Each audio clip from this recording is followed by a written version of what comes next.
Oh, hello there. This is Shannon with Keller Williams, your SLO County happy realtor. Do you enjoy social media, but you don't like seeing all the unsavory posts?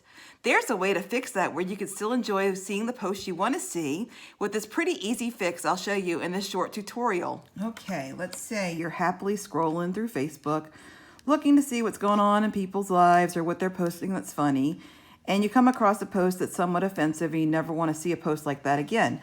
I'm going to use Purple Clover here. I like this group and I don't want to unfollow them, but I'm just going to use some examples so I'm not offending anybody.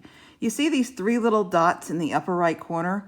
If you click that on, you'll see hide posts, see fewer posts like this is the second one.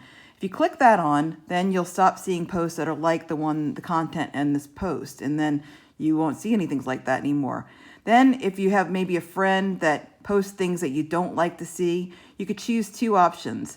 You could snooze them for 30 days and stop seeing their posts altogether, or you can unfollow that friend and stop seeing their posts in your feed. However, if you want to check on something with the friend later on that you heard that's funny or something you want to see about on social media, you can still click on that friend and see everything about them, but you're no longer following them, but still friends with them on Facebook.